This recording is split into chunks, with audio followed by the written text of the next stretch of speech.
Black Ops 6 Season 1 is looking amazing, and we just got new information about some big upcoming changes to Black Ops 6 with the Season 1 patch notes. So in this video, I want to go over some of the biggest, most important changes that are going to be coming to Black Ops 6. So yeah, lads, if you guys do enjoy this video, make sure to drop a like, subscribe for some more Black Ops 6 stuff, and let's get into it. So Treyarch just dropped this blog post today with the Black Ops 6 Season 1 patch notes, and let's go over some of the most important changes coming to the game. If you guys are looking for information specifically about what kind of content is coming to Season 1, you can check out this video after watching this one. It covers all of the information about all the new content coming to Season 1. However, this video is going to be covering the changes that are now live in Black Ops 6 right now. So right off the bat, we have some global changes starting with Ricochet Anti Cheat. It says, here is a message from our partners at Team Ricochet. Treyarch has delivered several updates to combat disruptive behavior, including enhanced AFK detections to battle against account boosting, and they also adjusted the ping thresholds to require players to play matches in their region to cut down on VPN abuse. Both of these sound like some really good changes to Ricochet Anti Cheat. Obviously, there's going to be some people that just go in AFK and they try to farm XP or they try to farm the battle pass and they're not actually playing the game. Maybe to a lesser extent, some people AFK and they barely do anything in an attempt to reverse boost their account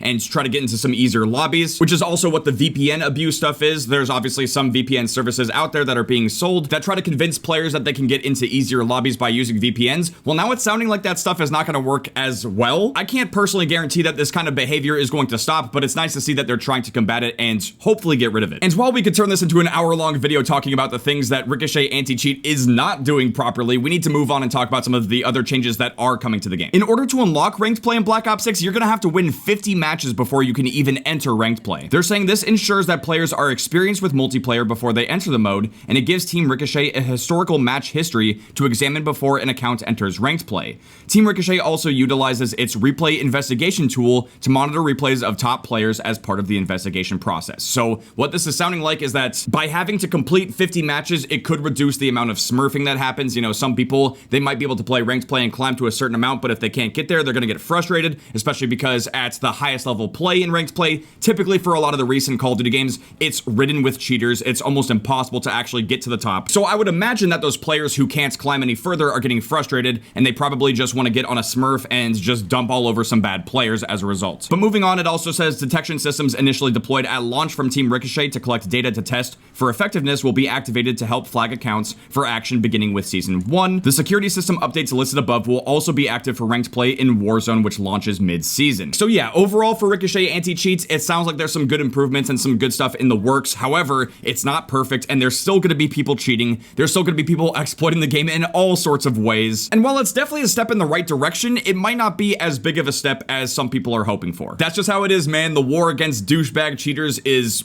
a battle that's probably never going to end. As far as goes for the Black Ops 6 campaign, they made some performance improvements and there's some bug fixes as well. If you guys would like to check this out, you can either pause the video or you can check out the link in the description where I'm going to link the entire Black Ops 6 patch notes. But for now, we're going to move on to some more important stuff. For Black Ops 6 multiplayer, we have some various improvements to the maps. It's not anything too crazy. They fixed some water flickering issues on certain maps, and they also did fix some out-of-map glitches, it sounds like, on Red Card, as well as adjusting some of the bomb sites in Search and Destroy to reduce the line of sights from the spawn areas on certain maps like Protocol and Vault. For spawns, they're saying that there were some spawn logic updates across several maps to reduce the chances of spawning near enemies. Now, they're not saying specifically which ones. I'm sure spawn trapping is still going to be a thing, especially on the smaller maps. But they did also say that they adjusted the start spawns in Subsonic to prevent damaging opposing enemy team at the match starts. Honestly, I'm really curious to see how this is going to change because it was a lot of fun either trying to throw a frag grenade across at the start and try to blow up the whole enemy team, which I have seen clips of that. It definitely has happened. And you could obviously try to pull out a sniper and try to hit like a triple or a quad or something. Really hoping that they're not going to try to take that away from us, but we'll have to see how that changes. As far as goes for other game modes, they made some other changes to Hardpoint, Search and Destroy, and Gunfight as well. If you guys want to pause, you can read that, but we got some more important stuff to cover. Now, this is a pretty big one here for game chat. It says, addressed an issue where some players were unable to hear each other during intermission in between rounds and also in post-game voice chats. This is an absolutely huge change because a lot of us were led to believe that Treyarch might have intentionally removed post-game voice chat for Black Ops 6. From what I'm reading here, it seems like that's not the case and that it might have just been a bug. But regardless of whether or not this might have been an intentional or unintentional change, all that really matters is that they're saying that they addressed it, and hopefully that post-game voice chat will be back in Black Ops 6. But next up, we got some pretty big changes to weapons in Black Ops 6. They're saying throughout the preseason, we have seen a steady and healthy variety of weapon usage. Most weapons sit quite closely in both performance and pick rate, with no weapons dominating in both areas. As such, our first round of Season 1 tuning changes will not be introduced introducing any major shifts to the current state of weapon balance, and instead focus on elevating some of the weapons at the bottom of the pack.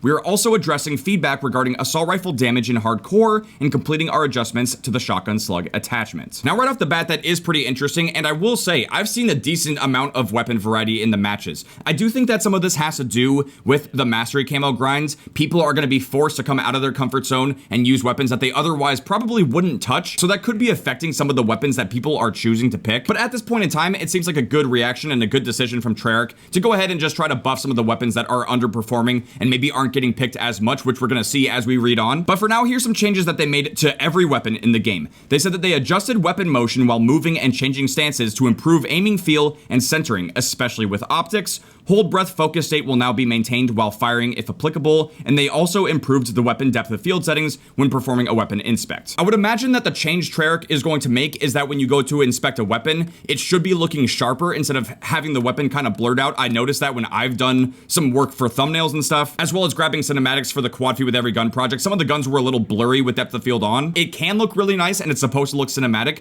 but if the weapons come out to look really blurry, it's just not that great. So hopefully this is improved, and hopefully as far as it goes for weapon motion and stuff, I'm hoping that it feels smoother and that it's not going to be like as wobbly. Now this is pretty huge for ARs. They're saying that they're increasing the damage values for some of the assault rifles in the game to ensure that they kill in just one bullet in hardcore modes. The headshot multiplier changes have either kept the bullets to kill with headshots the same, or they might have even improved at some of the minimum damage ranges. Now what is confusing about this is that if you go to private match and you check out the health values in hardcore, it says that the amount of health that you have is 30, but you might have noticed that when you're playing online, it looks like you only have to take 22 points of damage in order to die to one shot in hardcore. So just keep that in mind as we read on, because as you can see here with the XM4, they increased the maximum damage range from 21 to 23. And they're now saying that this should guarantee a one-shot kill in hardcore, as well as the medium damage range. So the XM4 is going to be a monster in hardcore now. Most of these maps don't go out to 40.6 meters, so you're basically going to get a one-shot kill with the XM4 on a lot of different maps. Same thing goes for the AMIS 85. It now has a one-shot kill range from 0 to 50.8 meters, so the AMIS should be performing a lot better in hardcore now. Same thing goes for the GPR 91. This thing can now get a one-shot kill out to 45.7 meters with that 22 damage. And the GPR 91 also got some slight handling buffs as far as goes for sprint to fire, tack sprint to fire, slide to fire, and dive to fire times. And lastly, for the Goblin MK2, which is everyone's most hated assault rifle, they said like the GPR 91, we're making some small initial adjustments to the Goblin to help it shine as the fastest semi-auto primary. So what did they do? They increased the movement speed by 0.01 meters per second.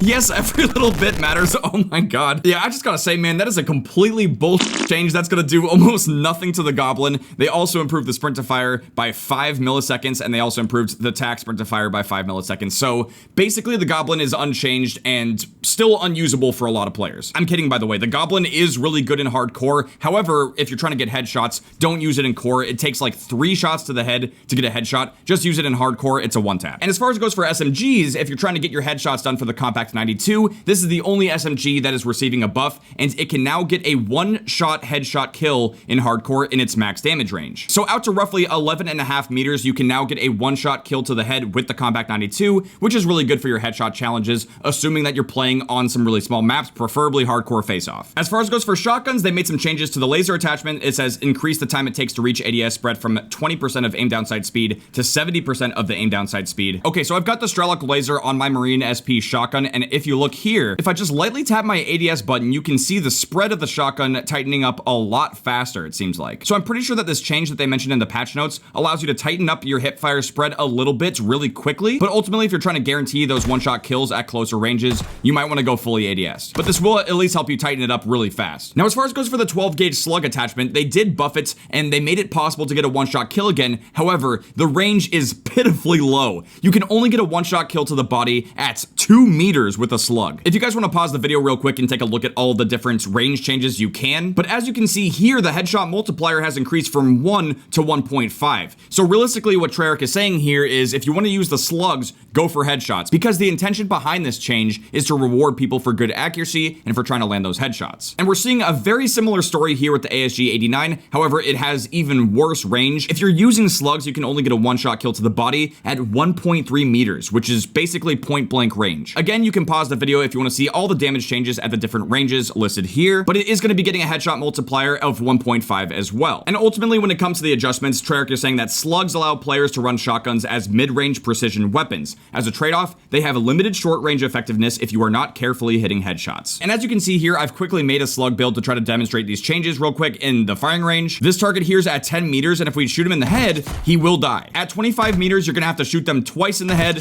which is basically pointless. So realistically, you're gonna wanna try to like quick scope at the head, and even then, it's probably not your best bet. If you're trying to get shotgun headshots, just use regular buckshot rounds, take the slugs off, and just do your best to try to land those headshots on the smaller maps. As far as goes for the marksman rifles, they're basically trying to buff the SWAT 5.56, and they're making some changes to the AEK 973, and they're ultimately nerfing the rapid fire attachment for it. Overall, for the SWAT, they're improving the handling to try to make it a little bit faster, a little bit more snappy. However, for the rapid fire attachment on it, they are making some recoil adjustments, and it's going to kick a little bit more if you decide to put on rapid fire. However, for the AEK, it's a different story. It's getting some pretty significant nerfs. It's getting some slight handling nerfs. It's going to be a little bit slower, nothing too crazy. However, if you want to run rapid fire on it, which a lot of people have been doing recently, the rate of fire benefit has been cut in half, down to 5%. The burst fire delay has increased to almost 300 milliseconds, and they've effectively doubled the amount of recoil that you're going to get when running rapid fire. I've got the AEK right here. I just have rapid fire on it, and let's see how much it's going to be kicking.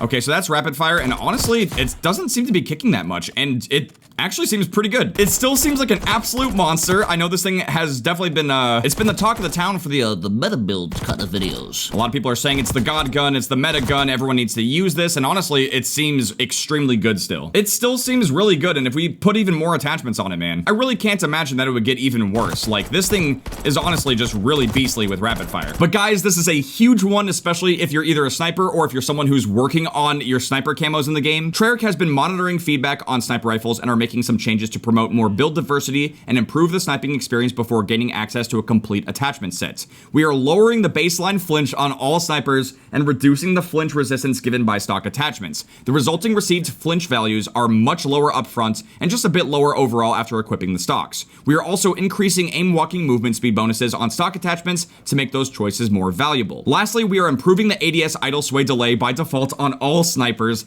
meaning that on average there will be less deviation from your point of aim when entering ADS. Our goal is to support the various sniping playstyles you all enjoy through several viable weapon builds. We will continue to monitor weapon and attachment data as well as your feedback to ensure that all sniping playstyles are fun and rewarding in Black Ops 6.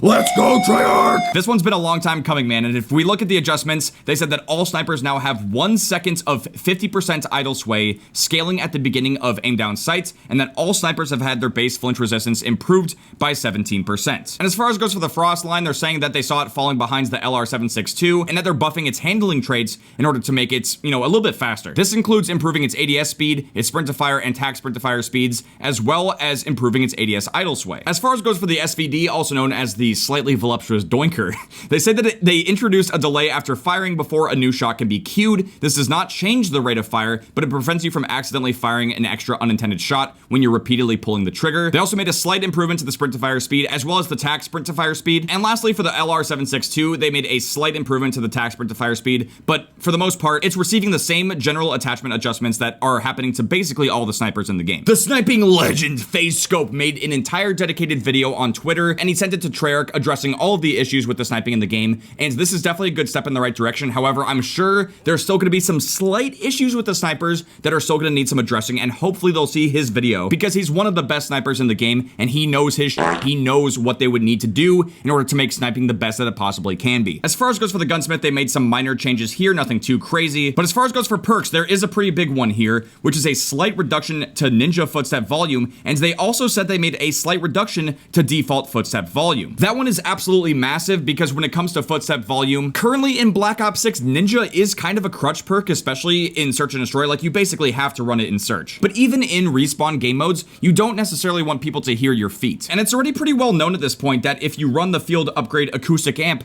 you can still hear people regardless if they're using ninja, and if anything, their feet just become extremely loud. This is a very underrated field upgrade, and if you're really trying to listen to footsteps, you should definitely check out the acoustic amp. They also said they addressed an issue that prevented Gearhead from being able to booby trap enemy care packages, and they also addressed an issue that prevented equipment from replenishing with the scavenger perk. For score streaks, apparently if you shot the Archangel missile near a wall, you could blow yourself up, so they have addressed that issue. They also addressed some issues with daily challenges not tracking properly, which is definitely really good because that can get you a ton of free XP. Please, if you're watching this video and you're trying to rank up, do your daily challenges in multiplayer and zombies every day. And I guess since Warzone's coming up, if there's daily challenges there, make sure to do those too. It will drastically help you rank up faster. As far as goes for movement updates, they're saying they addressed a bug causing players to be slower when shot while mantling. I haven't personally experienced that one, but it's apparently addressed now. But I am so happy about this one. They made some adjustments and some fixes to theater mode. They added Nuketown and private match recordings back, which is huge for making content, and I can't wait to try this out. And they said they also addressed various stability issues when viewing matches, which is definitely really good because theater mode is a little buggy at the moment, and I really do hope that Treyarch continues to improve it and make it even better. For the UI, they said they closed an exploit that allowed players to equip operators they hadn't unlocked yet. They addressed an issue where the after action report could close when entering the scoreboard tab. They also addressed an issue where earned and unearned medals would not display correctly in collections, and they also addressed an issue where the option to select an attachment skin would not be visible for some players. For the graphics, they addressed an issue where some weapon effects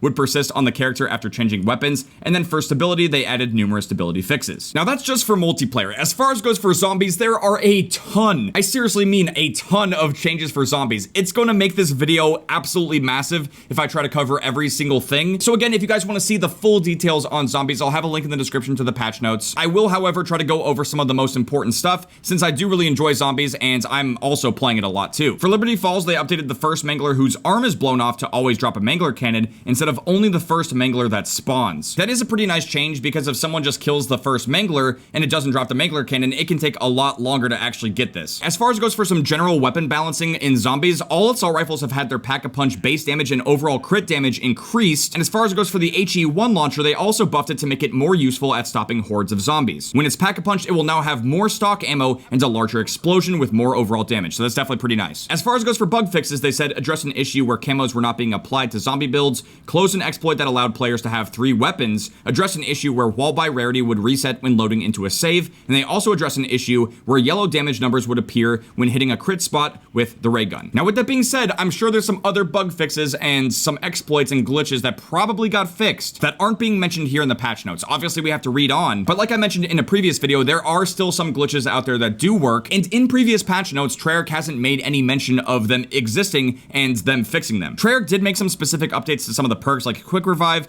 Elemental Pop, Jug, as well as PhD Flopper. If you guys want to pause real quick and see what those changes are, you can do that right now. They did address an issue with Gobblegums. They addressed an issue that prevented players revived by near-death experience from keeping all their perks. As far as it goes for field upgrade changes, a really big one here is that they increased Dark Flare damage from 25% to 40% of the base zombie max health per tick, which means that Dark Flare should be shredding through those zombies a lot faster now. And they also addressed an issue where an extra charge on the field upgrades would be lost when loading a save, so that's definitely pretty nice. For support streaks, they addressed an issue that could cause the mutant injection to end early when near water. They addressed an issue that allowed the player to pick up a sentry turret while using a mutant injection, and they reduced self-damage from the LDBR airstrike. For the save and load function, they said close an exploit that allowed keeping a save file after it had already been loaded. Now, I don't know if this means that you won't be able to keep saving and loading over and over again, specifically for the zombies camo grind for going for Nebula camo. I would imagine that this might have something more to do with somehow duplicating your saves so that way you can have more than one. But at the same time, I'm not overly familiar with this specific exploit, so we could just keep moving on. As far as it goes for some changes and improvements to the enemy types, there are a bunch of them. Again, you can pause real quick if you want to just quickly read all of these different changes. But by and large, I haven't experienced these issues, and I'd imagine you probably only ran into this if you're a really hardcore zombies player who's playing a lot of zombies. Same thing goes for some of the activities in Black Ops 6 Zombies. They made some changes here, but I don't think it's anything that too many of us have experienced. But as far as goes for XP earn rates, this is a pretty big one. They said they addressed an issue where XP was being awarded to all weapons being used in an assist instead of just the last one. And they clarify here if 2 weapons were used in an assist only, the last one used by the players getting the assist will be awarded XP. Now, as far as it goes for some changes to the challenges in Black Ops 6 Zombies, there were a ton of them. Again, if you guys want to pause real quick and read this, you can if you want, but we're going to keep going. This is a pretty big one here, AFK detection. They said we have updated the detection logic to determine if a player is AFK during an active match. This should reduce the amount of false positive AFK kicks in zombies. They also added an AFK kick warning UI to zombies. This could potentially be a really good change because some players have to go AFK for really long sessions because there's a limited amount of time that you can actually pause the game until it would force you out and then you have to save and quit. And overall, I think it's really good that they're going to be adding a kick warning coming to the user interface for zombies. Next up, we have a ton of UI changes. Again, I don't want to go over every single one. You can just pause real quick if you guys want to read it, but it's not anything too crazy. We have some more graphics improvements here. This time around, it's for zombies. They said they addressed an issue on PS4 where some effects would stop rendering at higher rounds, which is just kind of hilarious. They addressed an issue where some effects for the mutant injection were not working when sprinting, addressed an issue where the character effects from Brutus would be present during mutant injection, and then specifically for Liberty Falls, they addressed an issue where some damaged vehicles would not have smoke effects. And lastly, for these patch notes, they made some stability changes. They addressed an issue where the game could crash when attempting to start a solo match after playing in split screen. They addressed an issue where sometimes the player would be unable to save and quit with the error message, "The game failed to save for an unknown reason, try again later," which I know this was bugging a ton of people, so this is actually a really big change. Honestly, a massive improvement to zombies right there.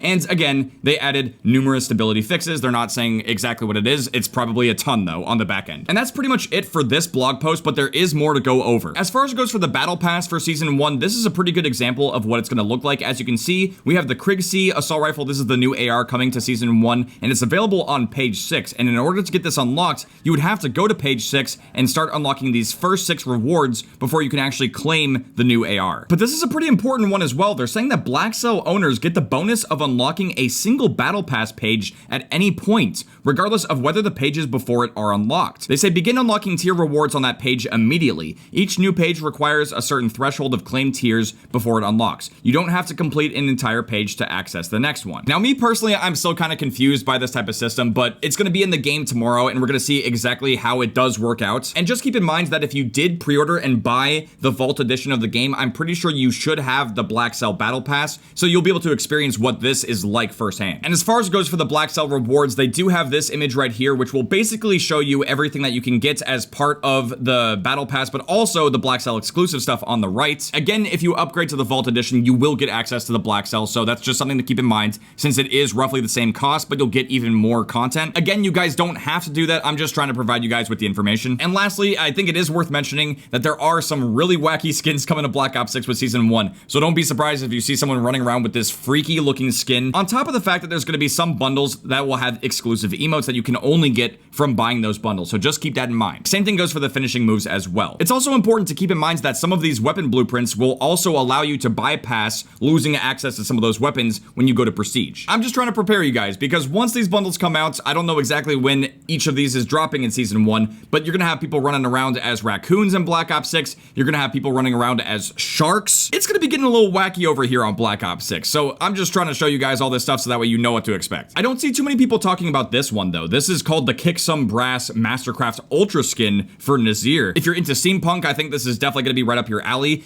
They're saying it's a Mastercraft skin though, so I'm curious to see what this is gonna do for the operator. And as far as it goes for Gobblegums, they are going to be selling Gobblegums in the store. They say this is just a preview of the new content arriving in the season 1 store. Also keep an eye out for Gobblegum packs, a new store item that once purchased provides a collection of delicious and powerful single-use Gobblegums to consume during your future zombies deployments. Now obviously you could just play zombies and earn Gobblegums for free. However, for people who want to get access to, I'm sure, some of the higher tier, harder to get access Gobblegums, starting with season 1, you will be able to just buy them from the store. So yeah, there are some other bundles coming to the game as well, and oh my god, the Hell's Cleaner blueprint for the power drill. They say here they have the death rattle for the XMG, however, it's not actually pictured here. And then they have Doom and Boom with blueprints for the Sigma, the PU-21, and the ARC XD. So yeah, guys, those are the patch notes for Black Ops 6, and those changes have gone live in the game right now. So if you're playing Black Ops 6, you're gonna see those changes immediately in effect, and obviously season 1's coming out tomorrow. A lot of stuff is changing in the game, and it does look like there's some really good steps in the right direction, and I do hope that Black Ops 6 continues to improve and be the best game that it possibly can be. But for now, that is going to do it for this video. Thank you guys so much for watching. I really do hope you guys enjoyed this video. If you guys did enjoy this video and you want to see some more Black Ops 6 stuff, make sure to drop a like, subscribe if you're new. I'll see you guys later. I've come. Train going.